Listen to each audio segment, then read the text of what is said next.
Hello and welcome to another episode of Tash, guys. That's right, it's boy, it's Larry. No Rick tonight, I'm afraid. He is away with the family, enjoying his time off. So, he will be joining us back by the end of the week. And I just thought I'd come on and give an update for everyone, really, because I know we go through a few episodes, but we don't really update, or, as we always say, life gets in the way. But this time, life didn't get in the way. I kicked its ass, and I am here just to say that.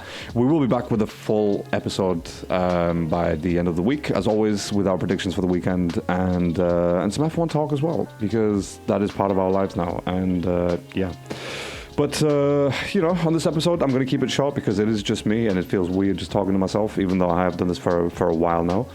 But, so, Arsenal-Liverpool, 2-2, as people will know. This is not a scoring, it's not a scoring update. But, yeah, 2-2. Overall, I feel as an Arsenal fan, I think, I'll take the draw considering the injuries that we've had. I know Liverpool fans are going to jump in and be like, well, we've had a lot of injuries as well. Yes, you have. Can't take that away. And it's not going to be a competition about who has the most injuries. But, considering the squad depth that Liverpool have and, very good players in pretty much all positions, I think, and the way that they've started the season as well, I think it was a good result. Well, sorry, decent result, not a good one. A good one would have been a win, but it was a decent result. And a bit disappointed that we didn't last till the very end, 2-1, and then obviously a few minutes. It was about 10 minutes before the end. They equalised, and that's just the way that the game was going. There was not much. To be pissed off about, really, about that match. I thought both teams played very well, and by the end of the match, we had Gabriel injured, Timber was injured, and our back line looked a mess, really. Thomas Partey on the right, Ben White, Kiwior, and then we had who did we have on the left? Oh God, Miles Lewis-Kelly came in, the young lad, which again he did all right. It wasn't too bad. I don't think he had much of an appearance or enough minutes to give a full review on him, I guess, if you want to call it a review. But so overall, I think if we had full squad, and I think it would have been probably be a little bit more of an interesting game. A few more goals going in, but then again, it was 4 goals in the match. 2-2, and for people who have been listening to the last episode, that was my prediction. So kind of bittersweet. It's bittersweet. So, but yeah. And I think there wasn't much controversy in this match from the refs. There was a couple of instances. Wow, a couple of instances where one of them was where Van Dijk pretty much just almost elbowed Havertz to the ground and kicked out at him twice, sort of thing, and not even a yellow card, which I think it's a bit questionable from the referees and from VAR, like how you don't give at least a yellow card for that. We're not even talking about being sent off, we're just talking about a yellow card, and that never happened. So I'm not saying that would have affected the game in any significant way, because again, it would have been a yellow, so Van Dijk may have had to been a little bit more careful. But the way that the game sort of evolved, there wasn't much that Van Dijk could actually, it's not like he did much after that where you think, oh, he could have been sent off because of a second yellow or whatever. So for me anyway, these are just the opinions of a lonely Arsenal fan in this world. I can't find any more. I've got Chelsea fans, Liverpool and Man United fans in my group, so Arsenal fans, I need you. But so I can't really, it's difficult to go into any more depth without having a conversation about this. So that's just my little opinion, my little feelings on that.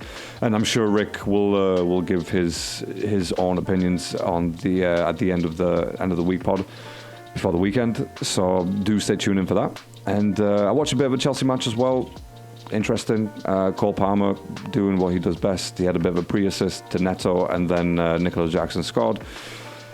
And obviously Palmer finished off the game with a goal. Just a goal and a pre-assist, but that doesn't really count. So yeah, I thought he was brilliant yet again, and I'm pretty sure Rick and Chelsea fans will agree with me on that. That Palmer was just brilliant. My wife is a Chelsea fan, and she really, really loves Palmer. Every time he plays, she's like, yeah, that guy's gonna do. He's gonna score.